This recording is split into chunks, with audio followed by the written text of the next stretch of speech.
Hello, সবাই কেমন আছেন? আশা করি ভালো আছেন। সম্প্রতি ভোরের কাগজে পাখি হত্যার বদলা নিয়ে আমি একটি কলাম লিখেছি। আপনারা সবাই জানেন যে একটি ঘটনা ইদানিং দেশ জুড়ে অনেক আলোচনা সৃষ্টি করেছিল যে আ বেশ কয়েকজন পাখি হত্যা করে কয়েক বস্তা পাখি হত্যা করেছিল এবং সেটা জনগণ তাদেরকে আটক করে এবং পুলিশের কাছে দেয়। তো এইরকম ঘটনা কিন্তু চট্টগ্রামের আনোয়ারাতেও এরকম হয়েছিল। যেখানে ৬৯৭ টি শালিক পাখি, বাবুই পাখি তারা আ জবাই করেছিল। তো এই ধরনের ঘটনা কিন্তু ঘটছেই।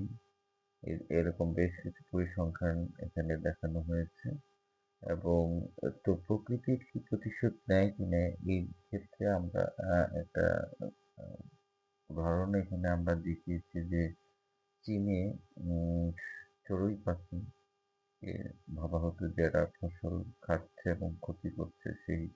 তখন সরকারিভাবে নির্দেশ দেওয়া হয়েছিল এগুলো মেরে ফেলার জন্য।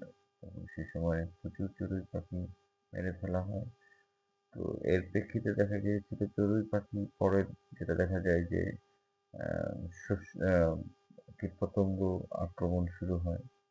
কারণ চড়ুই শুধু শস্য খেত না, কীটপতঙ্গও খেত।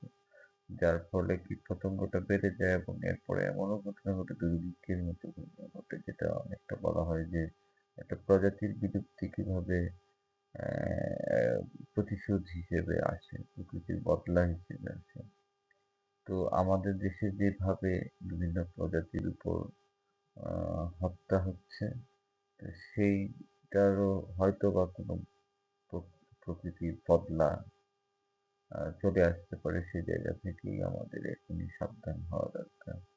তো এই কলামটা আপনারা পড়ে নিতে পারেন ভোরের কাগজে।